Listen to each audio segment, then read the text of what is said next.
નસવાડી તાલુકાના રાજપૂત સમાજ દ્વારા પરસોત્તમ રૂપાલાની ટિકિટ રદ કરવા માટે ઉગ્ર સૂત્રોચ્ચારો કરીને મામલતદારને આવેદનપત્ર આપ્યું અને રૂપાલાની ટિકિટ રદ નહીં કરે તો ભાજપ વિરુદ્ધ પ્રચાર કરવાની અને ગામે ગામ બોર્ડ મારવાની ચીમકી ઉચ્ચારી હતી।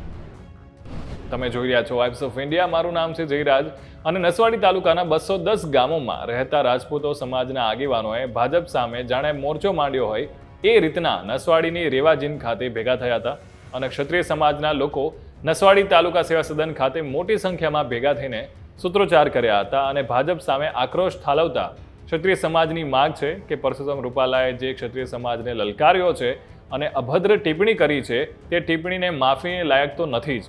પરસોત્તમ રૂપાલાની ટિકિટ ભાજપ પરત નહીં લે તો આગામી દિવસોમાં છોટાઉદેપુર જિલ્લાના 6 તાલુકામાં ભાજપ સામે મોરચો માંડ્યો છે અને ક્ષત્રિય સમાજની તાકાત બતાવી દઈશું એવા પણ નિવેદનો આવી રહ્યા છે। ક્ષત્રિય સમાજના લોકો ઉગ્ર સૂત્રોચ્ચાર કરીને તાલુકાનું સેવા સદન ગજવી મૂક્યું હતું, જ્યારે રાજપૂત સમાજના લોકોએ આક્રોશ ભાજપ સામે પણ હતો, કારણ કે કેટલાક દિવસોથી રાજપૂત સમાજ રૂપાલાની ટિકિટ રદ કરવા માટે માંગ કરી રહ્યું છે, પરંતુ ભાજપના મોવડી મંડળ નિર્ણય ના લેતા સમગ્ર છોટાઉદેપુર જિલ્લાના ગામે ગામના રાજપૂત સમાજના આગેવાનો ભેગા થઈને ભાજપના ચૂંટણી પ્રચારમાં પણ આવતા નેતાઓને ગામમાં નહીં પ્રવેશવા દે એવી ચીમકી ઉચ્ચારી છે। અને આ બાબતે શું કહી રહ્યા છે ક્ષત્રિય આગેવાનો, ચલો સાંભળીએ।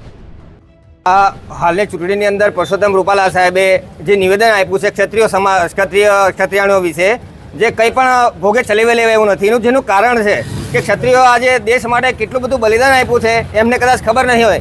562 રજવાડા સરદાર પટેલના ખોળે આપી દીધેલા। આ કોણે?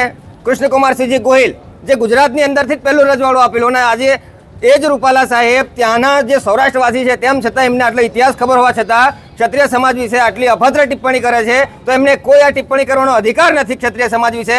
જે સમાજનો તમે જાણતા ના હોય તે સમાજ વિશે તમારે ટિપ્પણી કરવાનો બી તમને કંઈ બંધારણ તરીકે બી અધિકાર નથી। જે બાબતે અમે આજરોજ મામલતદારશ્રીને આવેદન આપ્યું છે અને આ બાબતે એમને અલ્ટિમેટમ આપીએ છીએ કે એમની ટિકિટ રદ કરવામાં નહીં આવે તો ક્ષત્રિય સમાજ ઉગ્ર રોષમાં છે અને સમગ્ર ગુજરાતમાં નહીં પણ સમગ્ર દેશમાં આ બાબતે અમે આંદોલન કરીશું જ્યાં સુધી એમની ટિકિટ નહીં કપાય, અને છેલ્લે એવું લાગશે તો અમે આ ચૂંટણીનો બહિષ્કાર પણ કરીશું। જય ભવાની।